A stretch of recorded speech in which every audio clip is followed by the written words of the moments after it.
Драматическое полотно из легенд, обрядов, истории, культуры и богатства всех фольклорных жанров. Республиканская филармония возвращает в репертуар лучшую постановку Виктора Морозова «Парма Мойт». В масштабной программе принимает участие практически весь состав ансамбля «Осия-Кыа». Концерт-спектакль с единой сюжетной линией вобрал в себя все самое яркое из истории и культуры Коми-края. Александра Головина передает с последней репетиции. Худрук и главный балетмейстер Осия-Кыа Дмитрий Бушуев впервые с постановкой познакомился в 90-х, будучи студентом хореографического училища. Ансамбль выступал с гастролями в Уфе. Тогда начинающий артист и представить себе не мог, что спустя 3 десятка лет ему предстоит и самому работать над «Парма Мойт», пожалуй, лучшей постановкой маэстро Морозова.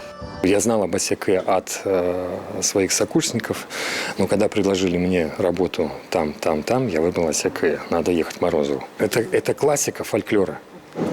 То есть это уже не повторить.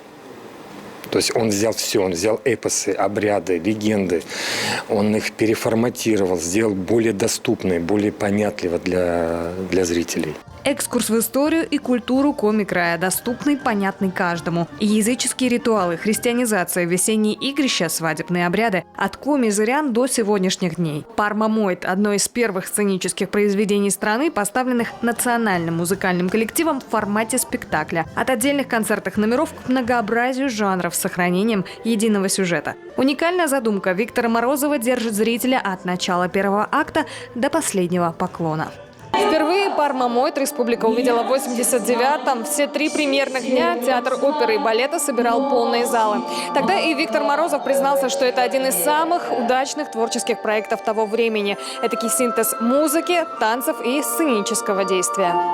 В музыкальной основе авторские сочинения легендарного Худрука, а еще его обработки коми-народных произведений. И все это в нехарактерном для народного оркестра звуковом обрамлении. Так, например, идолы, которым поклоняется коми-чуть, решены в стилистике рок-музыки. Домрой, балалайкой или баяном передать таинственное и мистическое было бы непросто.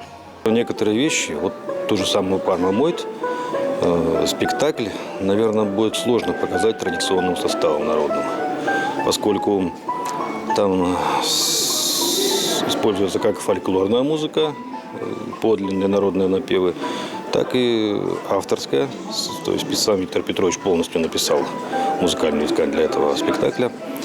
И некоторые жанровые моменты, поскольку он работал в нескольких жанрах, там, не только в народном, было бы сложно воплотить. Меня всегда очень удивляет талант Виктора Петровича в проникновении и глубину обработки фольклорного материала.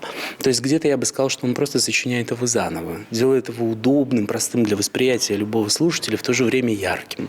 Использование им шумовых инструментов очень вносит такое живое разнообразие в хоровое исполнение.